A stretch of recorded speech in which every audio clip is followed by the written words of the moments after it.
Pertandingan antara tim nasional Indonesia melawan Irak baru saja selesai dan dengan sangat menyedihkan lagi kita kalah dari tim nasional Irak dengan skor 1-0.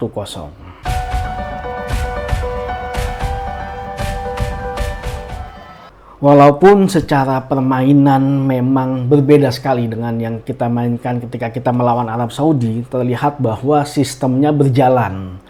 Pressing-pressing yang dilakukan, umpan-umpan yang dilakukan, berbeda jauh ketika kita melawan Arab Saudi. Permainan ketika kita melawan Irak ini adalah permainan yang mempunyai skema dan sistem yang bagus kalau menurut gua. Peran Verdong dan juga Joy Pelupesi di tengah sangat berperan sekali. Mereka mampu memberikan dinamika yang bagus kepada tim nasional Indonesia. Peran mereka yang silih berganti melakukan pertahanan dan juga melakukan peran memberikan bola, mendistribusi bola, itu berperan dengan sangat baik. Beda sekali ketika kemarin Joy Pelupesi diduetkan dengan Mark Locke. Ya memang gue nggak mau compare lah antara dua pemain ini, tapi yang jelas secara sistem permainan melawan Arab Saudi dengan melawan Irak sangat jauh berbeda. Secara permainan di babak pertama kita cukup disiplin sekali dengan menjaga para pemain Irak tidak boleh membalikan badan. Ketika mendapat bola di final third langsung di pressing. Sangat efektif sekali permainan timnas Indonesia di babak pertama. Dan performa Rizky Ridho dari keseluruhan permainan yang gue lihat sangat luar biasa sekali. Peran dia dalam menentukan keputusan untuk melakukan buangan. Walaupun dia tadi sempat ada momen di mana dia salah mengambil keputusan ya. Tapi menurut gue overall peran Rizky Ridho sangat luar biasa sekali.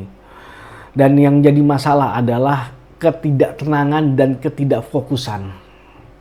Inilah yang gue lihat membuat tim nasional Indonesia harus kebobolan oleh tim nasional Irak di babak kedua. Jadi oke, kita menguasai permainan, tapi ketidakfokusan kita membuat Irak bisa mendapatkan celah. Walaupun memang gue lihat celah itu sangat sedikit, sempit banget sebenarnya.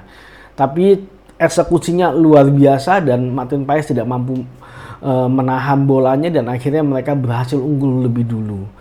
Secara permainan sih gue lihat memang di gol ini Irak lebih baik daripada kita. Memang secara permainan gue lihat Irak lebih baik daripada kita. Tapi beda, di pertandingan kali ini gue melihat bahwa kita lebih baik dari Irak secara permainan. Tapi dia mampu memanfaatkan kesempatan dengan sangat baik. Ketika kita sudah kebobolan, mental berubah. Permainan pun berubah. Dan gue melihat sudah hilang chemistry-nya antara para pemain Indonesia. Dan di situ kelihatan sekali bahwa strategi yang dilakukan oleh Patrick Kluivert dengan mencoba memasukkan dua striker tidak berkembang. Memasukkan Miliano Jonathan tidak berkembang kalau gue melihatnya. Dan lagi-lagi gue melihat ini adalah cara yang salah buat tim nasional Indonesia untuk bermain. Dia terlalu memaksakan sekali.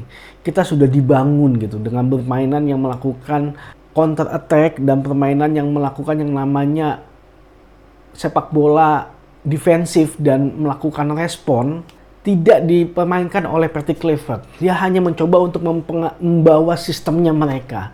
Ya gue nggak tahu ya, apa ya? Gue sih ngeliat pelatih itu harus menyesuaikan terhadap kondisi pemainnya. Ketika dia memaksakan sistem yang dia punya tanpa melihat kondisi pemainnya seperti apa, hasilnya nggak akan optimal kalau menurut gue. Ya lagi-lagi gue udah bilang, ini jelas murni salah pelatih kalau menurut gue. Ya federasi juga punya salah. Kenapa sih kemarin diganti kalau menurut gue pribadi? Ya dan itu harus ada pertanggungjawaban. Dengan hasil ini udah jelas kita nggak lolos ke babak selanjutnya. Nggak mungkin kita peringkat 2. Ya ini harus ada yang bertanggung jawab kalau menurut gue. Dimana peluang kita sangat bagus sebenarnya dengan komposisi pemain yang sudah ditambah. Dan harusnya ini bisa dimanfaatkan dengan baik oleh sang pelatih. Tapi gue melihatnya lagi-lagi keegoan dari sang pelatih untuk memaksakan dengan tetap memasang 4 back dan mencoba bermain ball possession, bukan sepak bola reaktif, bukan mencoba untuk melakukan counter attack. Ini udah jelas-jelas kalau menurut gue sebuah kesalahan fatal yang dimana keluar dari fundamentalnya kita yang sudah dibangun sejak lama, bahkan dari 5 tahun yang lalu itu sudah dibangun. Ya nggak segampang itu kalau menurut gue ngerubah sistem permainan ataupun filosofi permainan. butuh waktu yang panjang, mulai dari tim U17 dirubah filosofinya, U23 kelompok umur, sampai nanti dia timnas senior. Tiba-tiba langsung dirubah, kalau gue melihatnya sesuatu hal yang sangat berat untuk dilakukan. Terutama buat sepak bola kita yang masih berkembang. Beda dengan sepak bola maju ya. Sepak bola maju yang secara IQ para pemainnya tuh sudah mempunyai kemampuan yang lebih. Ya, hasilnya kita gagal di ronde keempat ini. Dan kita masih menunggu apa keputusan dari federasi. Kalau gue udah jelas-jelas, Clifford out, harus diganti dan penggantinya jangan sampai prematur seperti ini. Karena kemarin keputusan untuk mengambil pelatih Patrick Clifford udah jelas-jelas prematur.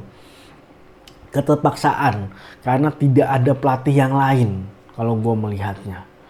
Jadi tolong buat federasi, gue berharap federasi kita mampu mengambil keputusan yang baik. Dan kita lihat seperti apa nanti kelanjutannya. Maju sepak bola Indonesia.